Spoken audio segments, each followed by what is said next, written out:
A warm welcome to you, Sir Shri Amar Karki, to the studios of Media Center.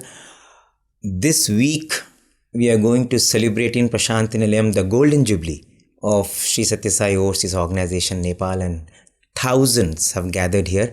Tell us about what it means to all the people of Nepal. Thank you. Om Sri Sai Ram. My humble pranams at the Divine Lotus feet of Bhagavan Sri Sathya Sai Baba.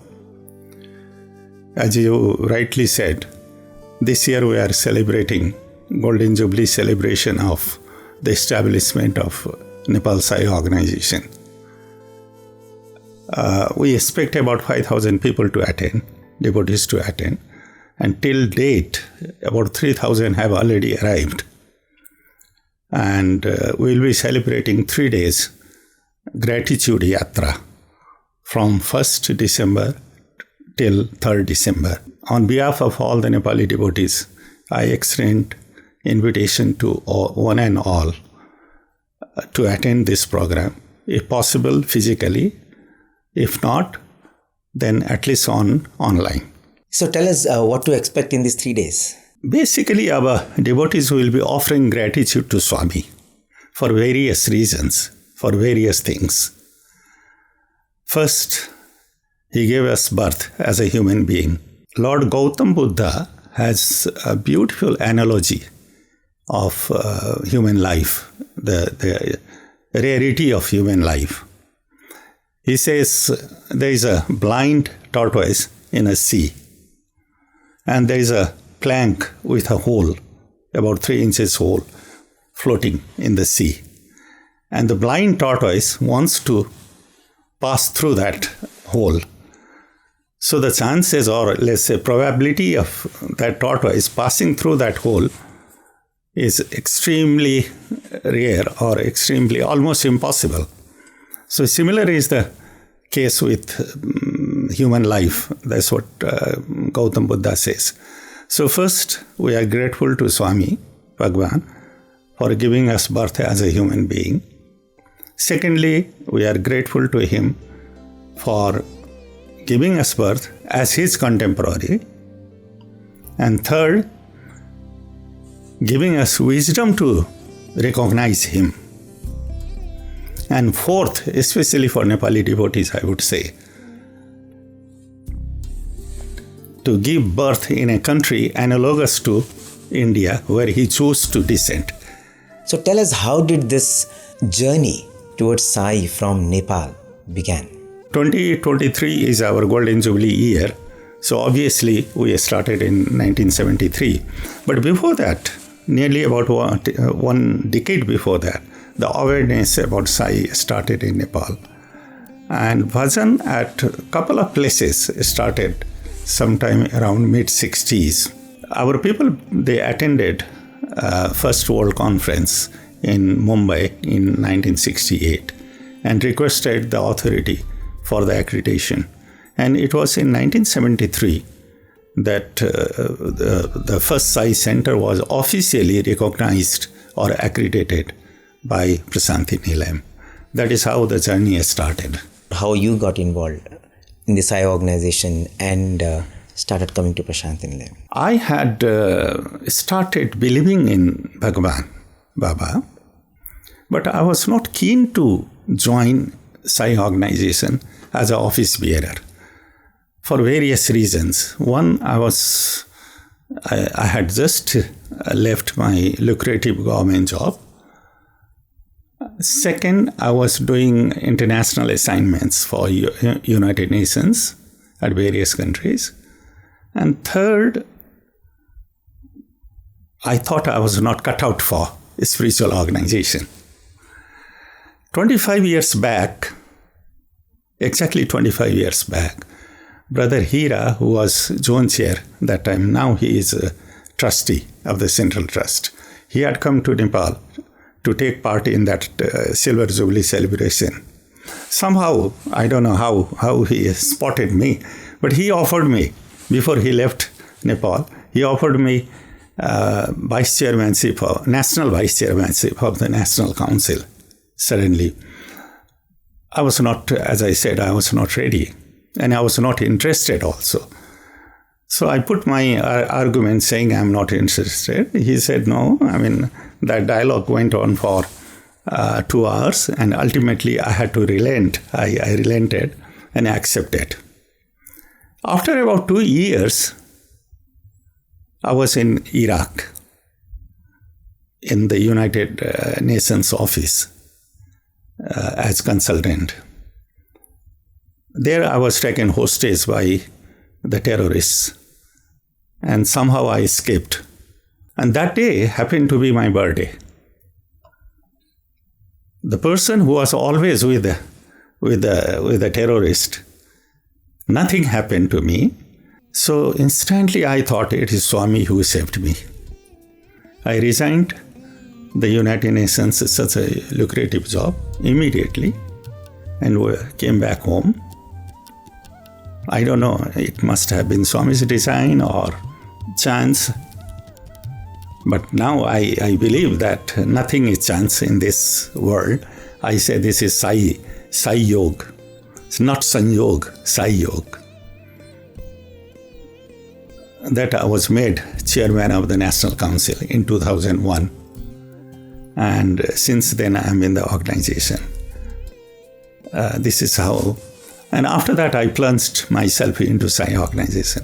I left everything and now fully into it.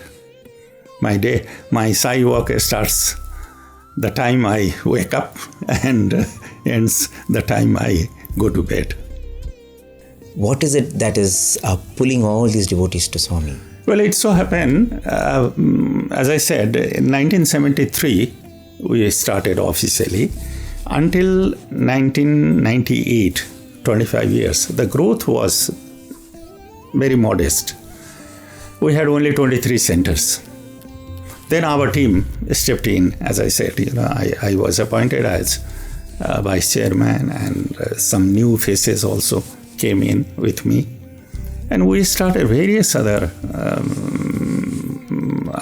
activities, like there are devotees. There were devotees that time, but then no Sai Centre. Our effort had not reached to them. It is more like analogy I can give, more like milk with butter. The churning was required. So we established one wing.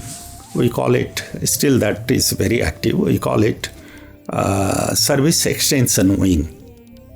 SEC, Service Extension Coordinator, yes. And we designed a package of extension package, which contained medical camp, exhibition, panels, Swami's activities, video on Swami's work, and talk program. And then we studied, we studied the whole country. Wherever there are devotees, then we went, we organized that program. And after the program, instantly, devotees started asking for the center. This is how it grew. I remember within a couple of years, we had reached 100. Just because of that effort. And the growth has started going up. And not only that, we started annual program also, organized annual plan. What we do is every year in January and February, we ourselves, we visit different estates. You have seen Nepal's, geographical constraints and all that, communication constraint, financial constraints of the devotees. So instead of inviting devotees to one place, we go to their doorsteps. So we organize programs at state levels, and we sit with the devotees, especially office bearers, discuss the challenges they have faced, and also review the progress they have made vis-a-vis the targets they had set earlier, and then again set target for the next year. When we say target, it's not mandatory or it's not imposition. It's a mutual understanding. It's more or less like taking a vow in front of Swami that we'll do so many Narayan Sevas or so many blood donations or something like that. So that keeps us, bound. I mean, that focuses us to move towards that target. So that is how the activities started increasing. And one of the targets is to initiate a center in their area also. Of course, not all centers are successful in that, but some of them become successful. So that way also, every year we go on adding new centers. This is the strategy. Of course, it's all Swami's design, but then at human level, we have been doing this. And there are so many signature service projects, and you should tell us about some of those projects and how those projects started. Well, talking of projects, out of 228, 135 centers have their own buildings. Besides that, we have 8 water projects. We have done 8 water projects, totaling about 100 kilometer pipelines, serving over 2,000 households and 1,200 children, students of 4 schools. We have 4 ashrams, old age home, Bal Seva Ashram, we call Bal Seva. We don't call Bal Ashram. Seva, because Swami gave us opportunity to serve the Bals, our children. So Bal Seva Ashram for boys, separate Bal Seva Ashram for girls. And recently, this year, we started Sri Sathya Sai Ishwaramma Ashray. Besides that, we have 3 health centers. Whenever we start a project, we don't start with any fund in our bank balance. The bank balance will be 0 or sometimes even negative because some preparatory expenses would have been made. So there is a negative balance. But only balance, credit balance, is the tremendous faith we have on Swami that he will provide us the fund, required fund.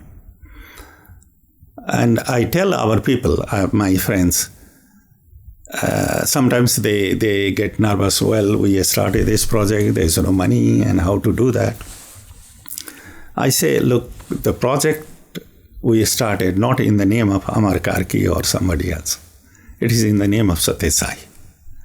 So all our projects are in his name, all our centers are in his name, all water projects, everything is Sri Sathya Sai water project, Sri Sathya Sai Brita Seva Ashram, Sri Sathya Sai Bal Seva Ashram. So Sathya Sai is the owner of the project.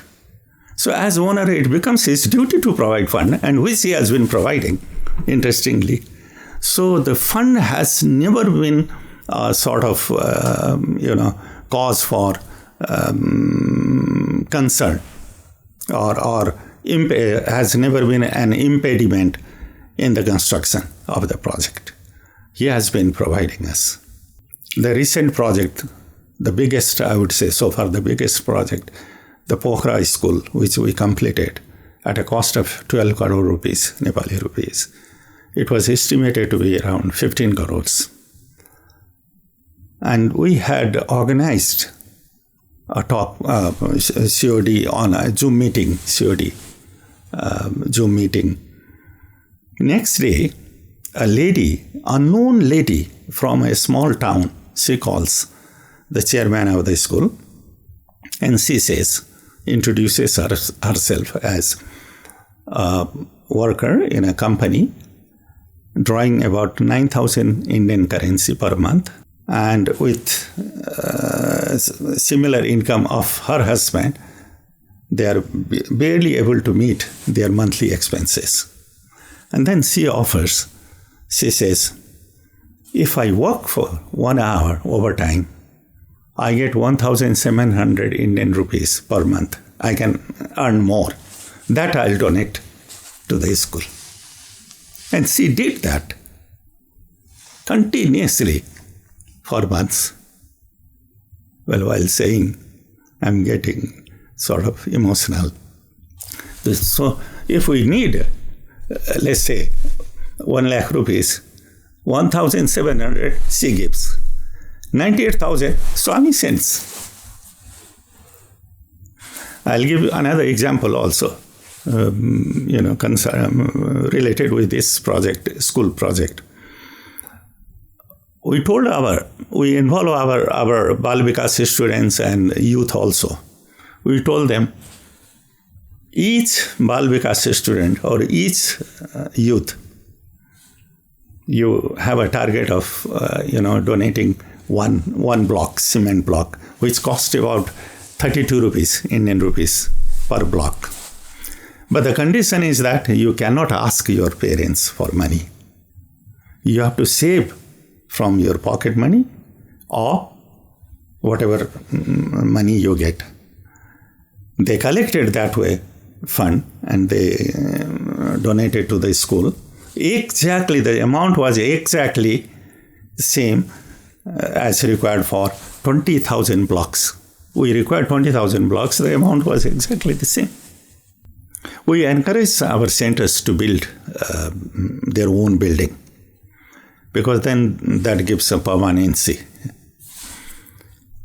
In case of one center, a small center, they started constructing a building which was too large for them, for the size of the center.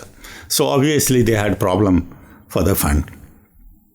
Once I happened to be there, and they requested me to allow to generate fund publicly.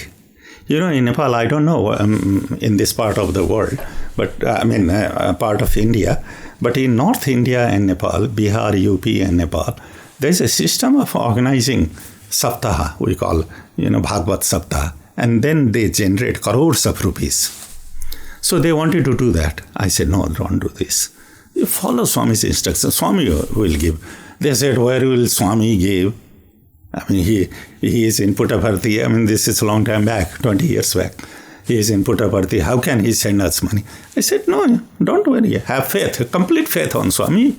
You stick to his principle. He will love you and he will do the needful. I came back.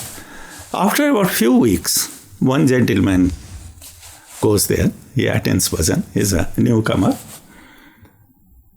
When he saw an incomplete structure, he asked why the building is not complete. They said shortage of fund. And he's inquired how much money is required. They said certain amount of money. He said, okay, you call me at this number tomorrow and send somebody to collect the check. That fellow, that was a tea merchant, a famous tea merchant, exporter of the tea. We didn't know him. He was a devotee. He happened to be, that area was a eastern part of Nepal, is a tea exporting area. So he happened to go there to purchase tea leaves. He donated and it was complete. So once you follow, what I am trying to say is, once we follow Swami's principle or teaching, he takes care of the devotees. This is what I have learned in Sai Organization. The water projects, how it started also is a very moving story, and you should tell us about that. The first water project, if I remember, 15 years back, when Swami had just done a couple of projects here, I was really inspired. Basically, I'm an engineer. My first degree is engineering, although I didn't work as an engineer. I was really inspired with that. We wanted also to do something like that. And while discussing among ourselves, we found out one project. We said, okay, we'll do it. We committed and we started. But then there was a shortage of fund. It was not pouring in. It was not coming in. And I had to come to Puttaparthi. I think it was Guru Purnima time or birthday time. I brought photographs of the conditions of the area and, from where the water source photographs and all that. 8-9 photographs were with me. In the veranda, when Swami came, I showed to him every photograph. I explained to him everything. He said, very pleased, very pleased, very pleased. Nothing more than that. Last photograph also finished. Nothing more than that. He just said, very pleased. Internally I said, come on, give me money. What very pleased? What very pleased you are saying? He just smiled, looking at me, and put hand on the last photo. Then next day, I received call from our trust chairman saying now the money has started coming. By the time I went back, all required money was there, fund was there. This is how we started. So that took us as an encouragement, big encouragement. So after that, we started taking up one after another.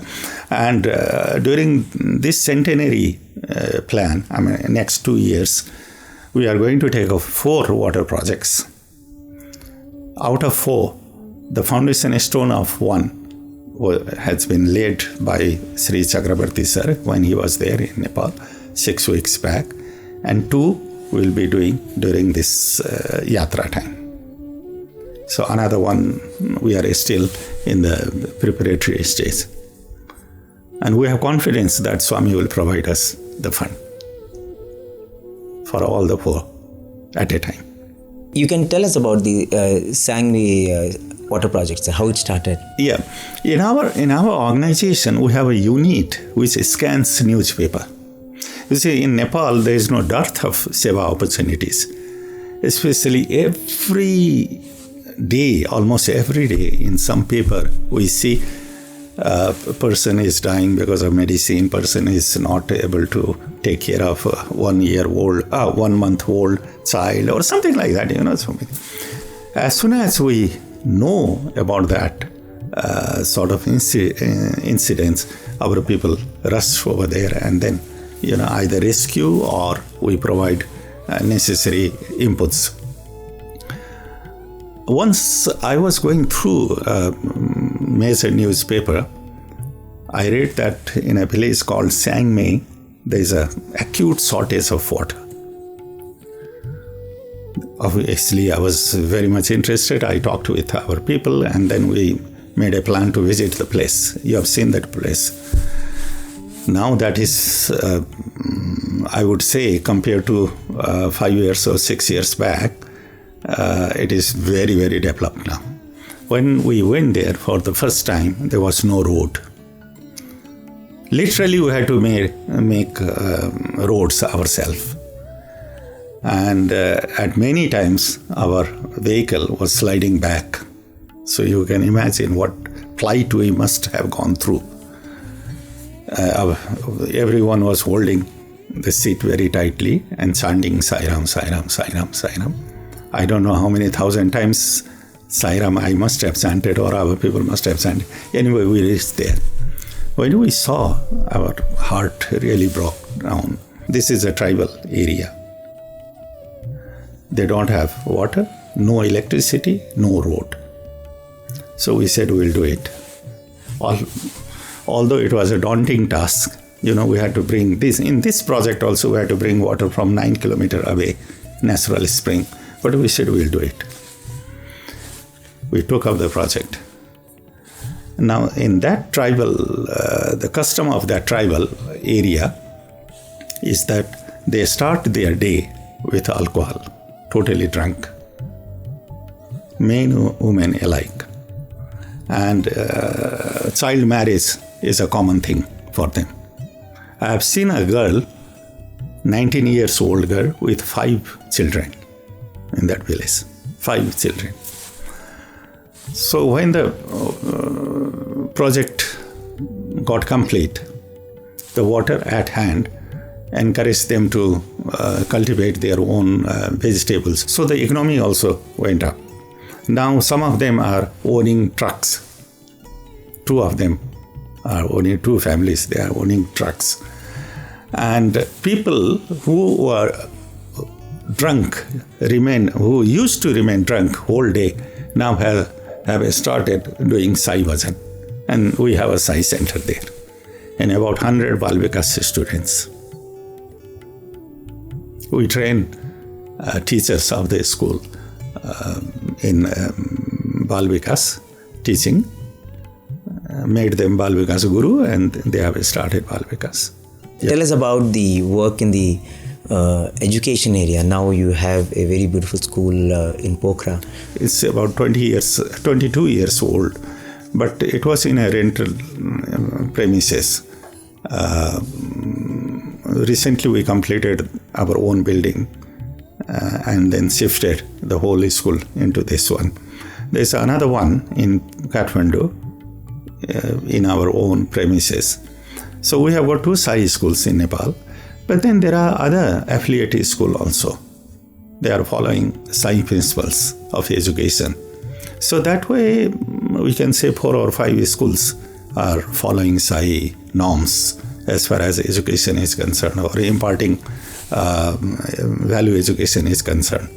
But besides that, our another flagship program is EHB, which has also impacted in a big way in rural areas and has been a very good instrument for organization growth. We have so far trained 19,000 teachers, not in 1 hour training, but it's a 2 days training, 12 hours, 2 days module we have. And what we do is we go to remote areas or villages or small towns, what you call as kasba in India, and gather 100, 200 teachers and give this training.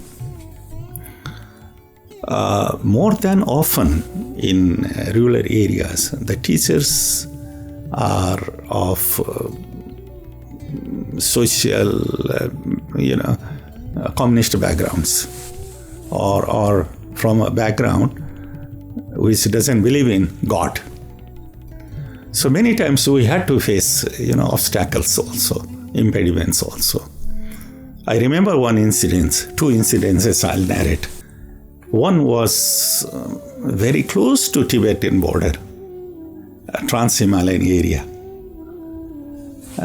called Jumla. We had gone there to conduct this training. One of the teachers was a hardcore communist. She didn't believe in Godhood. So when we started our talk or lecture, she literally took a newspaper and turned like this 90 degree to what our positioning. She was doing like this, as if I damn care you, as if she is saying. First 1 hour finished, and then second, when we started second, then she started moving slightly, towards us. After 2-3 lectures, then she was attentive. End of the second day, at the end, she inquired how to start a Sai Centre. And, after that program, she went home and convinced her sister to start Sai Centre. We have a Sai Centre there. There's another incident, similar incidents, that also in a remote hilly areas. Before we start our program, there was a tea break or something. Participants were having tea and all that. There was one sadhu-like man, ochre robe, long beard and all that. So I was puzzled, why a sadhu is here? I asked the organizer, who is this man? They said, he is a leader of a Maoist party of this area, and there was bounty on his head. 3 times the army had cordoned his village to kill him, to capture him. But every time he escaped. But then that was in the past. Now the Maoist party is in power. So I thought, now we had it. He will criticize us. Because at the end of the program, second day, we have participants' opinion also. So we discussed among ourselves, we made understanding that we will not allow him to speak. We will stop him somehow. The program went out. Almost finished. He didn't get a chance to speak. At the end, he said, "Can I speak, sir?" No, we had no choice. We said, "Okay, come." In the stage when he came, what he said is, "Till now," this is the opening sentence, "till now, Mr. Such and Such was my leader. From today, Sathya Sai Baba is my leader." And he gave up that party. Now, last year I met him in a Tarai area, another city. Now he migrated from his village there, and now he is doing Bhagavatam, and he's a Brahmin, Bhagavatam and all that. Priest job, which they didn't believe. So you can imagine. Amazing. Tell us about the medical seva. Almost every center, they do medical camp. We have got 3 health centers also. One in Kathmandu is relatively more equipped, and we have more doctors also there, volunteer doctors. I think 22 consultant physician doctors are providing services there in turn by turn. We have in Pokhara, and recently started in Chiton, which Sri Chakrabarti Sir inaugurated when he was there. In January, we came to know that in a very, very remote hilly area in the west is relatively less developed than East Nepal. A baby was born when he was a baby. I'm talking of about 10 years back. When he was a baby, 1 month old, the mother, she kept him just beside the open fire. They have a firewood fire, not a gas stove and all that. And then she, being a poor family, she went out of house for household jobs. After about 1 hour, when she came back, his hand was burnt totally. Leg was totally burnt and got a stick, this totally. He could just move. That time, of course, he was only one month old. And they could not perhaps provide medical attention to the boy. So now, even at 10 years age, he could not walk. He was just jumping, hopping, I would say, on one Both leg. the legs got stuck? No, one leg. One got stuck, something like this, totally. And this hand also, this part is totally burnt, and this also got. So just imagine, 1 month old boy, how much pain he must have endured in that burning. When we came to know, we said, okay, we'll provide him treatment. Now, reaching to his house was a big problem, big challenge for us, because from the nearest road point, one had to walk about 6 hours. Somehow our Sevadal, they went there from the nearest center. You see, our people have been oriented on Seva right from the beginning. That is one very big point, very plus point. Whole Nepali Sai devotees are lovers of Seva. So we informed our center very close to that area. Somehow they reached there. Now the dilemma is the parents were not ready to bring him for treatment, because they said, who will feed our parents? We are poor people. Then we said, we'll provide all the rations, everything, don't worry. We sent rations, rice and dal and everything.